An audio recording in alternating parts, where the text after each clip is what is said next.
going to talk about the attic inspection, and we're going to talk about attics. The first sentence has something very interesting, attic overview. An attic is defined as unlivable space between the roof covering and a living space. Inspecting the attic can reveal a tremendous amount of information for your client.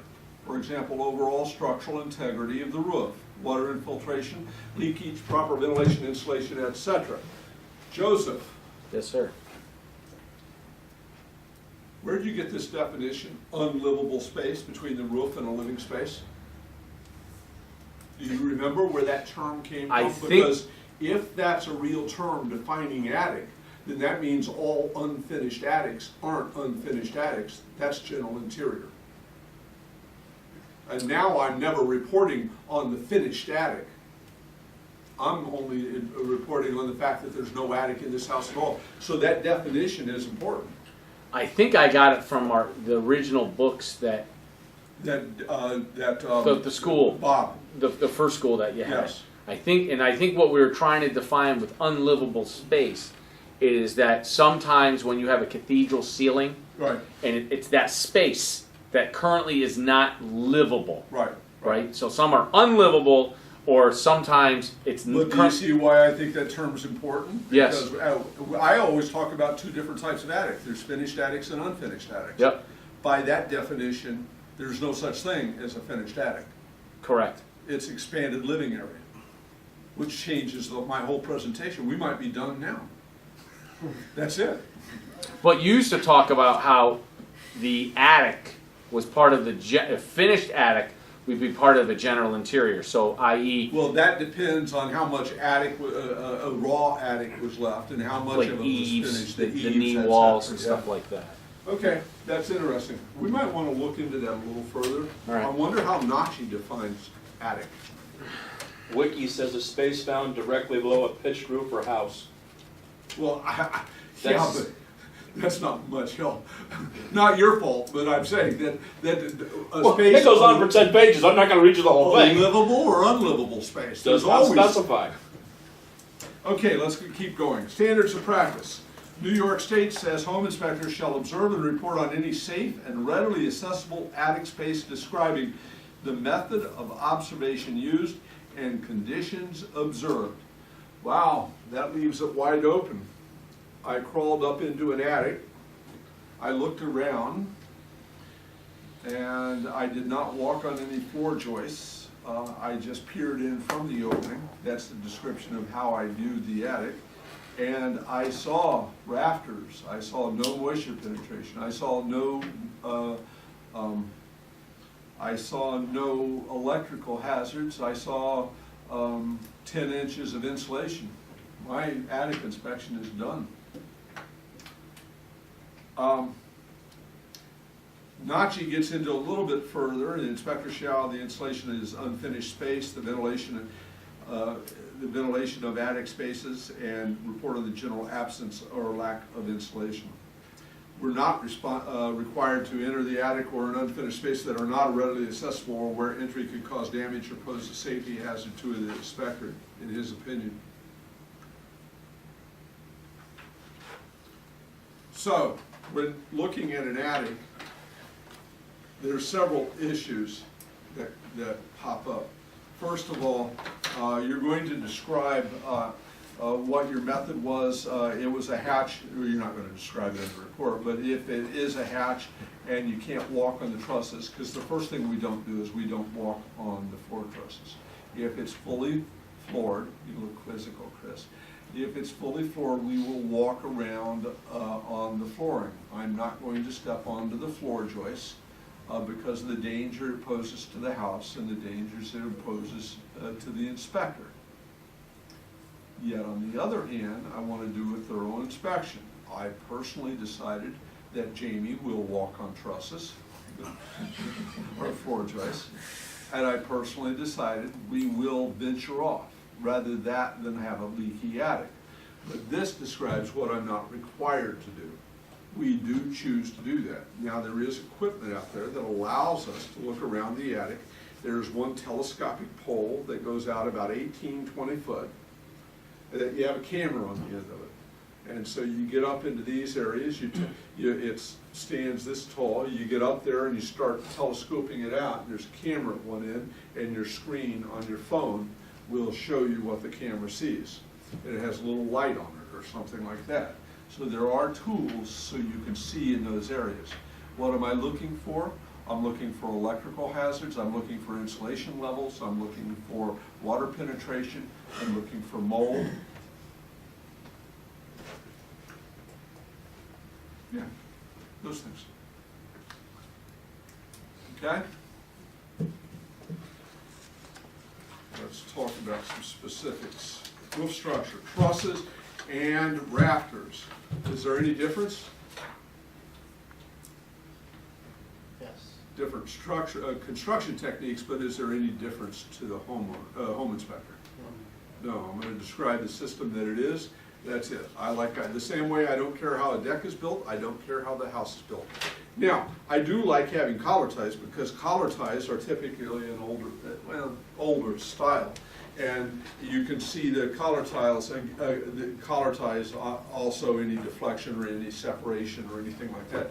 If there's any movement going on in the house, it's gonna show up in the truss system or the rafter system. Where two pieces of wood meet, you can assume when it was first built, they were flush, they were straight. And so you're looking at it now and you're looking for it being straight and flush right now. If it's not, that means it's moved. It's pretty simple. So attic framing tells me an awful lot about what's been happening to the house over the last 10, 20, 100 years. But specifically what kind of framing it is really doesn't bother me at all. I don't care. If you don't have a collar tie, Chris, if you don't have a collar tie, is that a defect? No. Why? I mean, they put it there for a structural reason. She don't care how it's built. Oh, well, Chris. You're gonna go, Chris is going with Chris?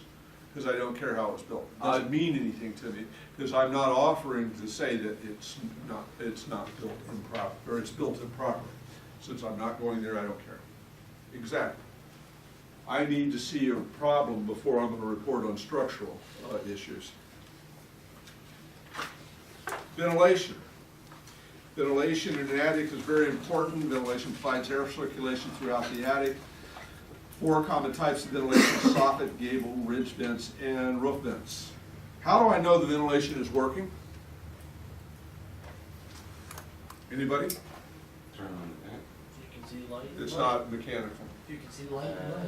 I see light. If I don't see light, you're saying the ventilation's not working?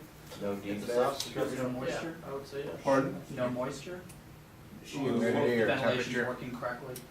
It's gonna be dry. Ventilation and moisture don't have anything to do with each You other. can't find any defects in the roof or Temperature? Difference? There's one thing that's gonna tell you whether the house is, the ventilator, or the attic is ventilated properly or not. Mold. Mold. Thank you. I read it. You read it. Mold. If you go into an attic and there is no mold in that attic, then it's ventilated properly. It took me 10 years to find that out. Geez, all that calculation of space and looking at whether those vents are covered or not mean nothing. No mold, ventilation. Mold, not enough ventilation. Okay, it's that simple. So am I going to report on the kinds of ventilation? Yes. I have gable vents, I have ridge vent, I have soffit vents, and I have roof vents. But whether they're working or not, and the quantity of space per square footage of attic, don't care. Because the industry now, the way houses are built, the industry now understands that lack of ventilation in an attic is what causes mold. So if it's ventilated and you don't have mold, then therefore there must be enough ventilation. It's that simple. Now, why is, I never find mold in 100-year-old homes. Why do you think that is? Lack of insulation. It's so drafty. I call them self-ventilated, because the building techniques then didn't make the house as tight, and that tightness is allowing, the lack of tightness is allowing the self-ventilation process, the draftiness What would you say, the Lack of insulation in the wall. lack of insulation? I just thought maybe Yeah. air coming up through, heat coming up. Nice try. Yeah. But ventilation, older homes typically don't get it because they're not built. If you'll notice, after 1973 and the energy crisis, all of a sudden, the United States started building homes tighter than whatever. Boris acid fly time. Yeah, or that. Beep. You can say shit and fuck, but you can't say whore, okay? Boar, Oh, boar. bore. That's Boar's acid fly time. what I thought. Okay. So older homes are self-ventilating. And you have enough ventilation if you don't have mold. And you read ahead, huh? Thanks. Insulation. How much insulation you have is a nice thing to report to your client. I don't know, the only time I ever write it up as a defect is if there's no insulation. If it's too little, I'll mention the fact that it's less than a certain amount, make it a comment recommending adding more. If I make it a comment, I get to tell them what to do. If I make it a defect, I can't tell them what to do. It's a certain simple rule of thumb. So we have different types of insulation: fiberglass insulation, foam insulation, mineral wool, polyurethane boards, cellulose insulation, and, oh, we don't talk about vermiculite, do we? No, that's I'm weird. surprised. Yeah, We should. yeah, Why don't I talk about it? I think you should. Okay, vermiculite. Because that's actually a hot issue now. Yeah, I don't know why it's becoming a hot issue, but it never used to be, Nope. and yet vermiculite's been around forever. Vermiculite is a possible asbestos source in the attic. It looks like granular, what would you say, marble-sized pieces of foam that are light, and they're built with asbestos, possibly built with asbestos. Not all that type of insulation has asbestos in it, but if it is the vermiculite, you're going to report the possibility of it having asbestos in it. I never reported it as a defect, and now most inspectors are not only reporting it as a defect, they're losing their brains over it because it's such an alarming thing. It's insulation that was made in the industry. It's not friable because it's not deteriorated, so it stays exactly the way it is. Unless one of your kids is upstairs playing in it, or your dog has nothing else to do but go upstairs and scatter it all over the place, I don't know where the harm is, but that's not my call. If the industry decides to start reporting on vermiculite and that it is a health hazard, who am I to say not to? I wouldn't want to tell you guys don't worry about it and then you get in trouble because you didn't report on it. If you're going to err on something, some side of it, report on something as vermiculite.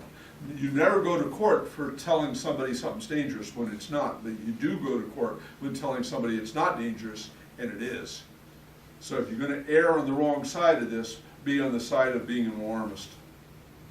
So vermiculite is possibly asbestos-based and could become airborne if the correct conditions are right, and that makes it friable. And with that friable asbestos in the attic, there's possible health issues. Okay?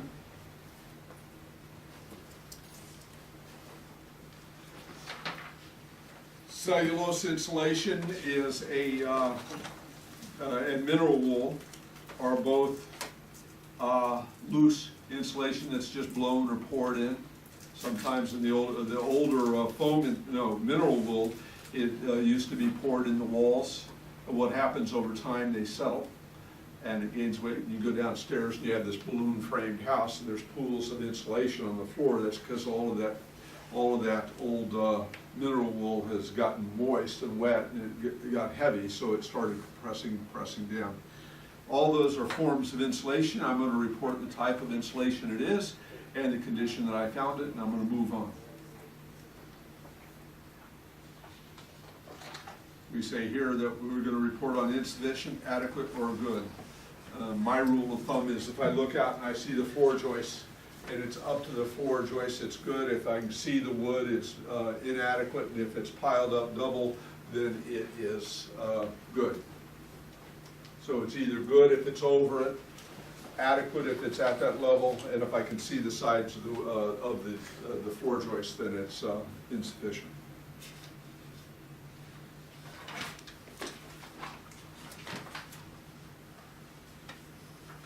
One of the problems in most construction, and one of the reasons, some construction, and one of the reasons you always want to look in every attic, no matter how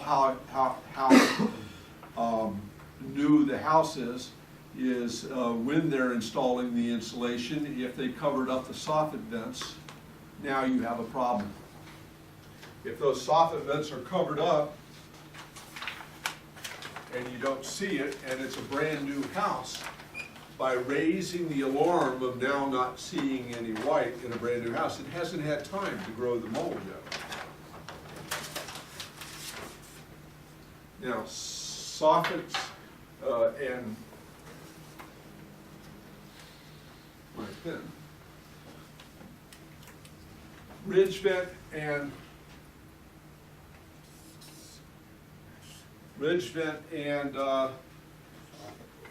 soffits. Here's the ridge cut. Here's the cap over the ridge.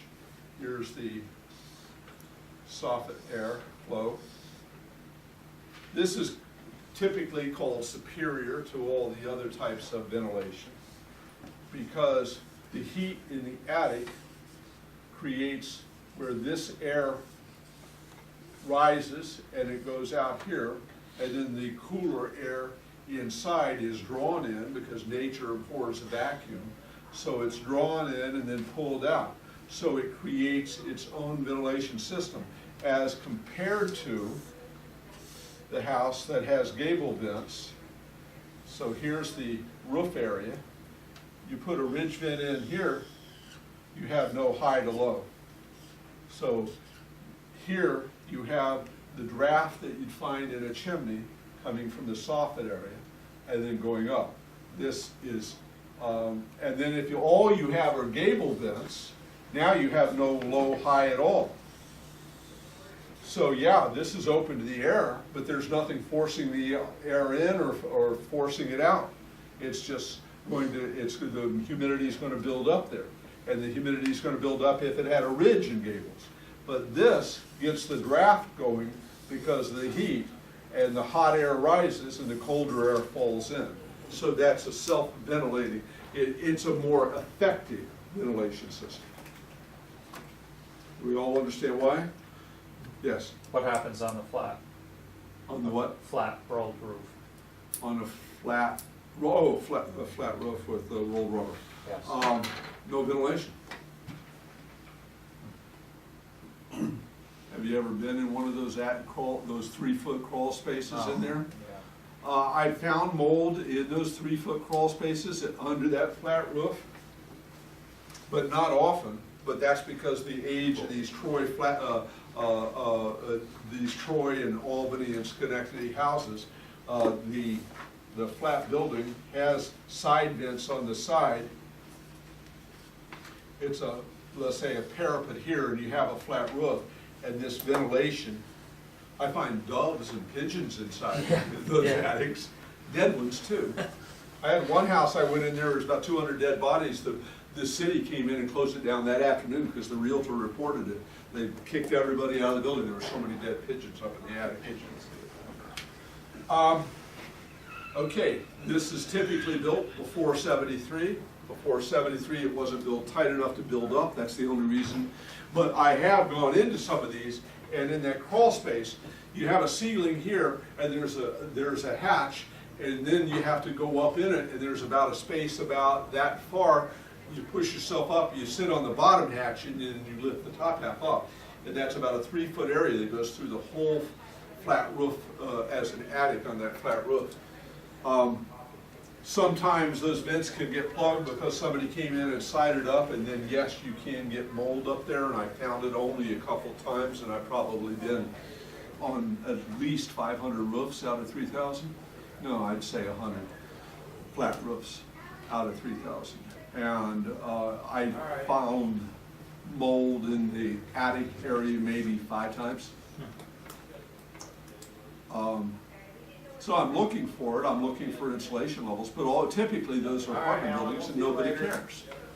Nobody cares how insulated the ceiling is on a 4-unit apartment building, right? You know that.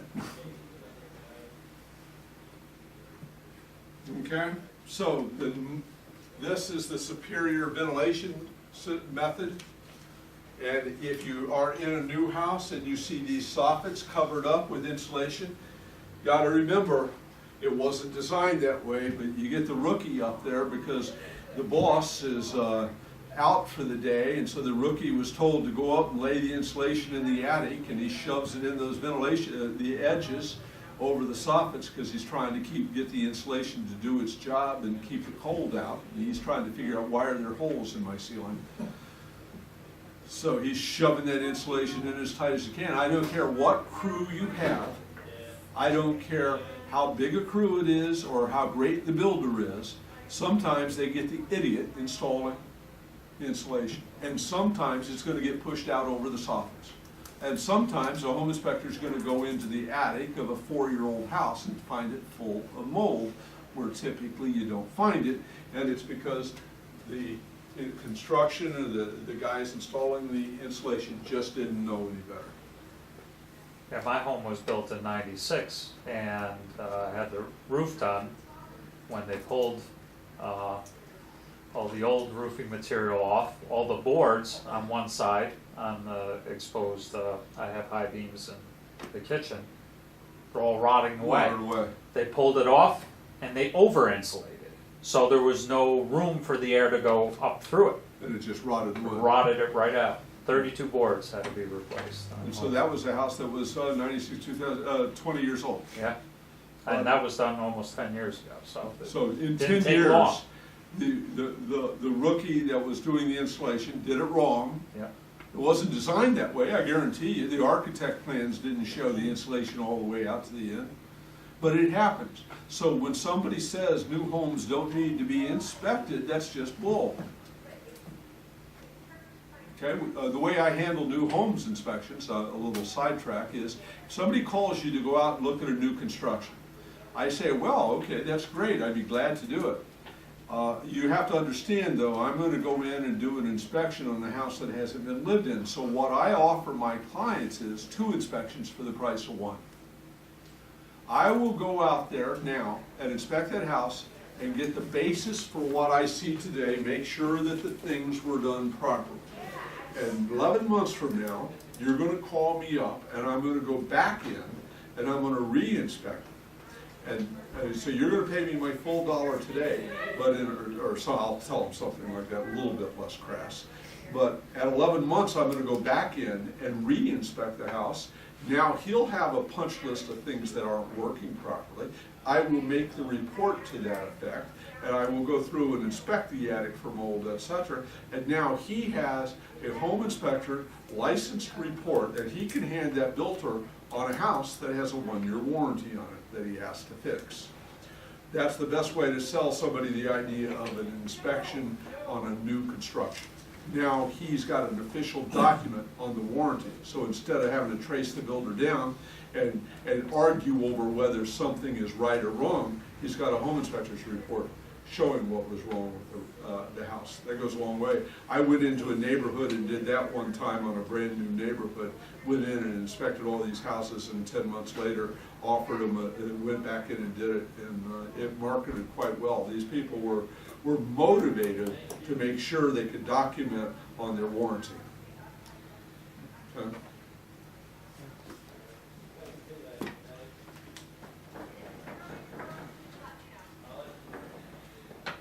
So finished attics. The question is, what's a finished attic and what's not? And that's a fine line that I've always kind of debated about. If I walk up to the attic and if I walk up into a finished attic and I can't find an area, either in the closet, a little panel to slide over or anything like that, that I can call an attic, then I look at that all as living space and a part of the general interior. But if I walk up into this finished attic and I have knee walls and a panel I can move over and I can look out onto the eaves and I can see the insulation between the floor joists and I can see this knee wall go up and whether that it has a breathing area there between the roof line and the knee wall, now I actually have an attic I can inspect. So I typically call it living space if I can't see any attic elements at all. And then it's an attic around the living space that I am then inspecting. Does that make sense? Okay? So how, so how would you document the attic as a living space? Just general interior? Yeah, the part of the attic that is living space is just in my general interior. So I'm gonna inspect the windows, the outlets, and also in that finished attic, that partially finished attic, that makes the ceiling that much more important, because that's where the leaks are. Typically, when you get that attic that has a finished portion of it, you're not gonna see any panels allowing you to look at the ridge vent.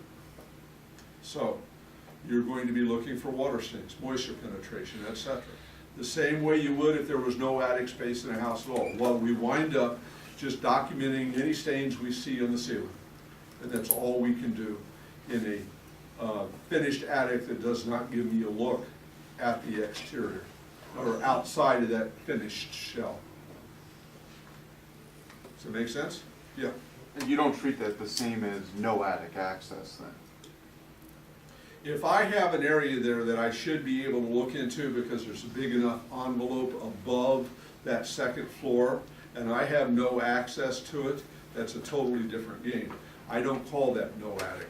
I call that an no access into the attic portion of it. So there's, you put in a new wrinkle now. So if I have an attic space from the second floor, and it's certainly a peak up there that may be 4 or 5 foot higher, and there's an attic area up there and I have no access, now that's no access to the attic. But if I have a finished attic that has no access to that stuff, I don't report that as an unfinished attic, I report that as a finished general interior with no attic. The same way I would look at if I had ceilings, vaulted ceilings. There's this much space in between. I'm not inspecting that much space, that's just the wall, insulation, and ceiling. So I'm not going to look, if I'm not calling out a vaulted ceiling, I can't call out a second floor finished attic that has no access just to see the rafters. I'm not after seeing the rafters. But if I have no access into an attic where I have certainly a 6 foot or 8 foot gap, triangle, gable, whatever you want to call it, of space above the second floor, that's no access to the attic. And that's a whole different game we'll get to in a minute. Okay? We'll talk about no access to the attic in a second. So where was I when Chris took me off? So there's, it's all your fault. There is the 3 different conditions. You either have a finished attic, which is then all living space, or you have living space that is made upstairs, but you still can see the edges of the attic, and I'm going to report on those. I'm going to report on the ventilation that I can see, the insulation level, the electrical wirings, and ventilation. Sometimes you can see the soffit vents, and you can look up, and there's a space between the knee wall and the ceiling, and there's air that can flow through there. If it's done well, they'll have those proper vents, the plastic proper vents that are made. You have your knee wall that comes up. Here's your roof line. Here's the hatch opening up, and you're sticking your head in here. This is you with your camera in your hand. Okay? Here's the soffit, and here's the floor. So your ventilation is here. There's going to be insulation here, typically, okay? And sometimes there's insulation on this. But what I'm interested in, when I'm laying here on my back, I take a couple pictures. Here's the 4 rafters. I'm taking a picture of this spot right here. Now, sometimes they'll put those plastic propper vents in there so that the airflow doesn't get plugged Sometimes they've got insulation all over this and there's no airflow.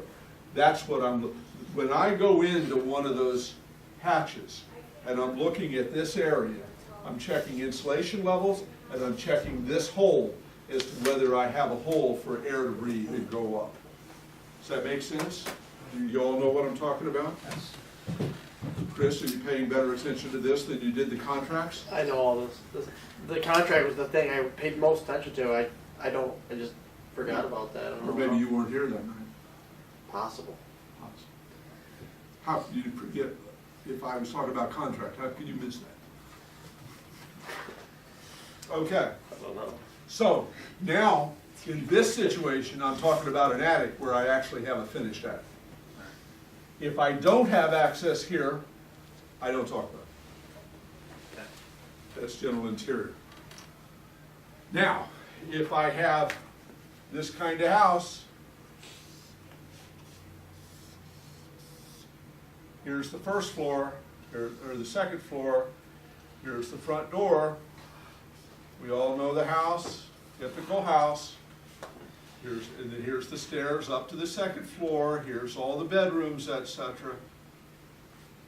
And here's my ceiling, and I have all this attic space and I have no access. That's the question. There were codes written, or there were codes built for building during the early 2000s, late 1990s, that did not require in certain communities in New York State an attic access. I leave my home inspector brethren aside and I report that as a major. And why do I do that as a major? Anybody want to know? And I'm talking about no attic access. Nachi would say all day long, you can't do that. If you can't inspect it, you say you couldn't inspect the attic and you leave it alone, and you don't say anything. Because that's where you find your defects for the roof. That's where I find not only the defects for the roof, but in these days of all the fear about mold and how tight the house is since 1973, that's where my mold's going to be. So there are too many reasons for me to bring this to my client's attention. First of all, there's code today to get into that area, and there's code prior to 1998 to get into that area. And for some reason, for this 10 years, the builders were going around building certain homes that had no access to that. So if the seller's saying, but it's not code, what do I answer? It doesn't necessarily make it safe, because aluminum wire was also okay back in the day, but it's not today. Federal Pacific was okay back in the day, but it's not today. So does that mean not being able to inspect the attic is okay? But if you follow the rule of the fuses or the Federal Pacific or the aluminum wiring, just because it was okay back then doesn't make it okay today. So I have made a major out of something that I don't see the defect. Now I tell everybody not to do that, but this is the instance where I make majors out of nothing. And why do I do that? Protect yourself. No. Protect the client. There you go, protect my client. Because there's too many things that can go wrong there. This is literally, I'm going to make it a major. There's another reason I make it a major and just not make it just a defect. You'll know, Michael. Why do I make it a major? Because of the possibility. No. Why am I making it a major and not a defect? The possibility is I'm covering my ass if I make it a defect. But you're a realtor. Why would I make it a major? I want to leverage the seller into cutting a hole in that attic. And if I make it a major, now I have 2 attorneys and 2 realtors all discussing how we're going to get past this. And it creates such a thing that it's easier to cut me a freaking hole. Right, they'll rectify it, right. Right? And who's going to defend not looking up there? Right. I had realtors say, argue the point that it wasn't code and it's okay. And I said, what about your house? Would you move into a house? They laugh and walk away and say, no, I wouldn't. Everybody knows you need to see up there. Sure. The way you get it to the attorneys and the realtors, and we have a realtor here that will give his opinion on this, the way you get it to be bargained on isn't by making it a defect, but by making it a major. Sure. And is anybody going to call me wrong for calling this a major? You hear that? So I made it, it's the only time I found I can actually make a major out of something that's not a defect and nobody can argue. There's electrical problems, there's insulation problems, there's moisture penetration problems, there's mold problems up there. There may be even aliens up there. Until we open that hatch up and take a look at the condition up there, we don't know. And I refuse to take the responsibility of allowing my client to move into a house that I haven't at least got a partial glimpse of. Because even if all I get is a little glimpse, I can see a lot of it, I can see how much insulation is there. Sometimes all I can do, because the hole that the owner would cut me is so small, and it's typically down on the edge here, and now I have about 1.5 feet clearance. But I can get up high enough that I get my camera in there and I take about 10 pictures moving it around in different directions, up high, down low, etc. And now I can get a feel for that attic, and then I'm looking for anything I can call out as a defect. Because the asshole built it down on the end, he could have done it in the middle in the hallway, but no, he thought he'd get that home inspector. Okay? Yeah, well, my house was built in '96 and they didn't put a access. I cut it right dead in the center, Of the- you know, and Yeah. sure enough, the baffles, half of them weren't stretched out far enough to let the air come through, and, Right. you know, so if you don't, and these are newer homes, if you don't go and take a look, you're gonna have a problem. Oh, yeah. Now, as a They cut realtor, corners. I would get pushback from some realtors when I call that out, correct? Yeah. So you have to be prepared in a nice, gentlemanly, professional way to defend the situation of making a major out of something that was code at the time it was done. So I'm going to ask you to give this a lot of thought, because it's going to happen to you when a realtor's going to say, well, that wasn't code when the house was built, so it's okay. And you're going to respond, it's not okay, because there's too many things my client needs to see up there. It was demanded prior to the age that they got rid of the code, and since then they've rectified it, and now it's there. Why punish your client because of that issue? So let's just take a quick look up there and make sure that the house isn't going to burn down because of an electrical issue, that there's no mold and the kids are going to get sick, and that there's no water penetrations or any of the other things that can go on. You can make a good argument for, I've had to have that conversation and that argument several times, but I've never been refused to cut it. Eventually they do. And the reason they do is because I made it a major and not just a defect.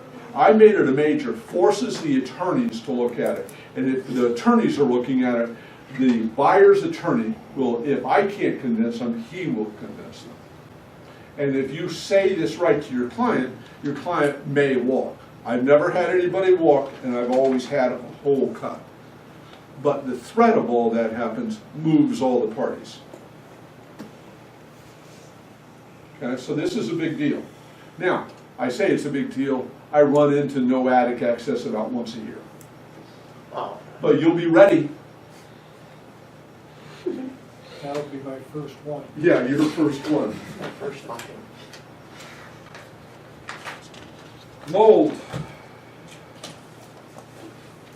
I should have Joe come up here and teach the mold, because he teaches the mold to all my mold students. But I'll make a poor effort at it. Here's the definition of the mold. It is a fungus that grows in the dark and humid environment. There are hundreds of varieties of molds that are everywhere on every surface. There are mold spores floating in the air in almost every location. With these spores land on a surface in a humid environment, they will grow. As it grows, it gives off spores and starts to spread. Well, now you know everything. But let's look at it from the problem is, for Joe, if I had him do it, he'd look at it from a mold assessor's point of view, and we don't want that. Correct. We're going to look at it from the home inspector's point of view. There is white discoloration in basements, and there's dark discoloration in attics.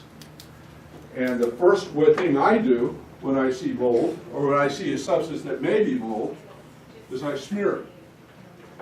And if I can smear it, that means it's active. And if I can't smear it, then that means it's dormant. But I'm going to report it either way. But I want to know, by touching it, you have more of a feeling, is it debris? Because by touching in the attic or the mold that's in the basement or the attic, if you can feel contact, if you can feel material, if it has volume, then it's not mold. Okay? If you can feel it, that may be debris from concrete as they were building the house on the floor joists. So I'm going to smear it, and if it smears and then I don't feel any debris on my finger, it's probably mold. I don't have to be 100% accurate, and after you see it 2 or 3 times, you'll know it when you see it. If I define that there is mold, whether it's dormant or not, I'm going to report mold-like substance. Now, New York State says 10 square foot, 2 foot by 5 foot. Yeah, unfortunately, you gave me 5, but I have to give you 2 5 back. That's about this size here, 10 square foot. This is 16. 3 by 3 is 9. 4 by 4 is 16. This is post. That's not much mold for a whole attic, and that doesn't mean it has to be solid. I could have a square of mold here that is.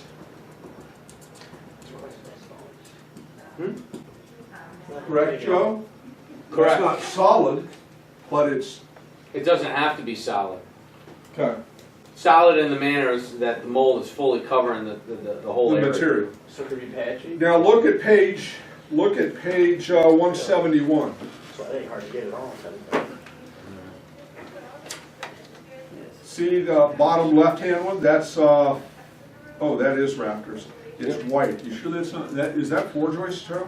Yeah, that's basement. That's basement. Okay. See how that's white? Now look at the ones at the top. That's attic. See how it's dark? That's the mold growing. And usually it's based on temperature. And the difference between the white and black is that if it's dark, it's not black mold like they're afraid of in Florida. That's deadly. There's nothing in this area that I know of that's deadly. It certainly hasn't happened. Nobody's died no home inspectors died, or we would have heard about it. Now, that one on the top left-hand side, the dark, what you're going to see is that will spread. Notice on all of these, on the top of the tube, how it's going from low to high. Typically on rafters, it starts off, on the roof deck, it starts off down by the eaves. Starts off down by the eaves and comes up. So here's my, and here's the eaves, and here's your baffles going in, and they're supposed to be breathing air here, and here's the rafters going up, and this is the deck. Insulation is down here. Here's the rafters, and here's the deck. What you're going to see is black staining here. And the longer it's here, the higher it gets. Now, one of the early stages of this, nails were used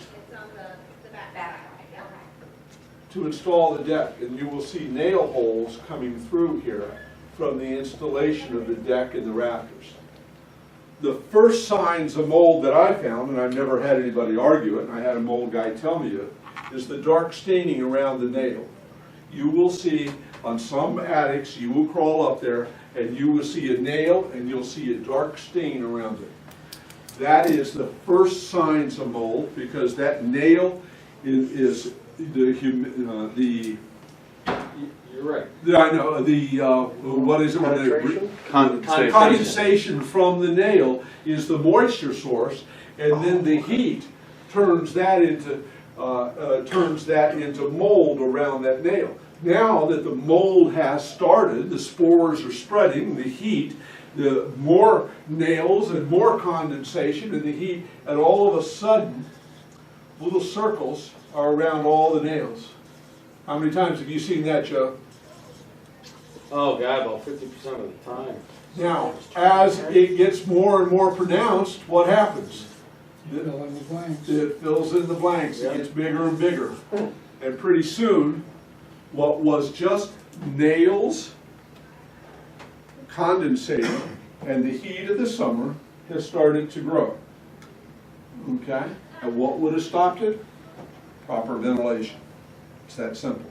So, when you go up in the attic, you're looking for the staining that you see pictures here of, and you're also looking for, and a lot of guys don't recognize it as, that little bit of staining around each one of those nails. And there's where you say, I have possible mold growth in the attic, it's more than 10 square foot, recommend a qualified contractor be contact. And in this instance, that's a qualified mold assessor. He will come in, determine the source, the cost, etc., write a report and hand it to the remediator. Is there something you'd like to add to that, John? So, I just want to add to Dan's point, when you go in the attic and you see those black circles, let's say the house is 20 years old, you see black circles.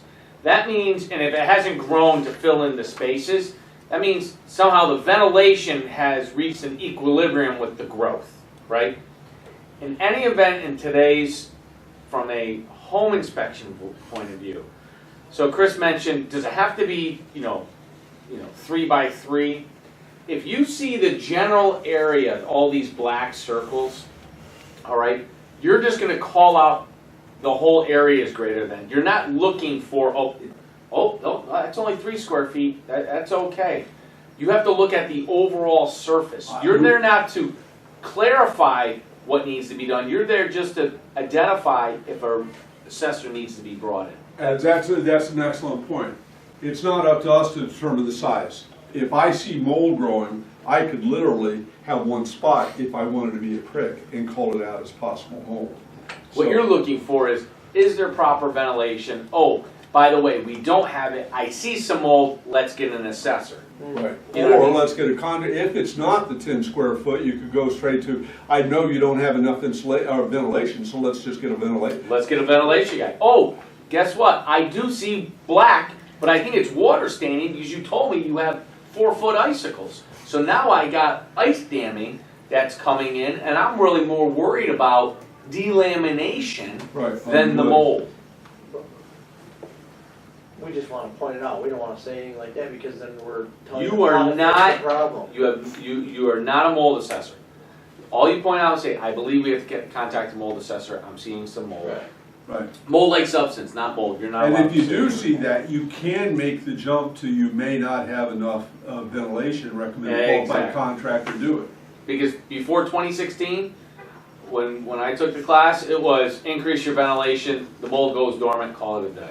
Yeah, there you And go. if it was greater than, filled in, you call the mold remediation company and they just sprayed it. They never really fixed the ventilation. Right. Or they put one of those bombs up there and it just Yeah. gassed the whole thing. Yep, Nobody gas. even walked up there. Somebody set a bomb there, closed the door, $2,000 later. Yep. And it was back 6 months later. Oh, never saw that happen before. I've always seen it painted over. Everyone just seems to think if you just paint over it, you're gonna suffocate it, and I'm like, did you get all of it? Yeah. Okay, so really it's pretty simple, the mold. If you see something. And now, how many times have you gone out to a mock and you've seen mold, Joe? I'm sorry? How many times have you gone out to, has the class seen mold in the last few weeks or months? Have we? I don't think so. I feel like people have used mold-like substance a couple times here. We and did. there. In the attic? There was that basement with the silver that rotted. Oh, in the basement. The Schenectady We one? seen one. Yeah, the dead body one? Yeah. Dead body Yeah. one. Yeah. We just, they had a particle board on the floor and a carpet on top. Oh, it looked like somebody rolled And up you're a so, body. when you stepped on it, you feel like you were walking on, it was horrible. Oh, I see how upset you are. Yeah, it's horrible. Never mind. No, never mind. Anyway, Anyway. He's Italian, he's used to seeing carpets Easy. rolled up. Carpets rolled Easy, up. dub. It's like Don't this stereotype. is your classic Twinkie roll here. Okay, now mold's a hot issue that's going on, you're gonna get a lot of pressure for it, I'll tell you what, some of the realtors, when you get out there, are gonna want you to get your mold assessor's license, some are not going to want you to get it. Yeah, you kind of feel your way through. From my perspective, it doesn't slow it doesn't slow the quantity of work you do down to a bit. It's not gonna hurt you. It could add something to it, but I don't think not being an assessor is going to hurt you. Joe? you Correct. I would say half the people that take the class, they're excited that they took the class, a lot of information, but based on their business model, they don't end up doing it because you have Now, to go he's talking about his mold class. the mold class. So that's what I thought you were wanting to go, is No, that I do. half the but- class decide they don't want to do it because they're already booking a week in advance, okay? So my whole week is all booked up. But if you do a mold assessment, they're gonna call you you don't know when the remediator's gonna get there. They'll say, hey, next Tuesday, we're gonna be done. And you gotta go back there within 48 hours. Well, I'm already booked up. Like, I already got 3 inspections on a Wednesday and Thursday. How am I gonna go back there? So that's some of the dilemma why people have trouble doing, so, But as far as you're concerned, the question coming out of these guys' minds is, as they get out of this school, do I become an assessor or not? I would highly recommend you waiting to see first if you're gonna be build your business model, build your home inspection business. yeah. Then, when you have realtors that say, wow, I got a lot of mold assessor, I love you, I want you to do inspections for me, but would you get your assessor's license? And then if you get people that ask you to do it, that'll send business your way, that's fine. It Wait fits 6 in your months to a business year. model. Just like we say about wood destroying insects. But I do not recommend getting it immediately. You do not need that distraction at this time, Exactly. okay? I'll tell you what, I didn't think I needed to get a termite inspection, and I was out in the field for 3 weeks, and I found out I better get that before anything else. That's exactly right. Right. Getting out there, all of a sudden, I knew exactly what I needed to do. 'Cause that's where you do lose money. Because you're handing money over to a wood destroying insect person. That's exactly right. Okay, any questions about mold? I know that's not much of this topic of mold, but don't have too many responsibilities when it comes to mold. Anything else? Attics, any questions? Okay, that's it.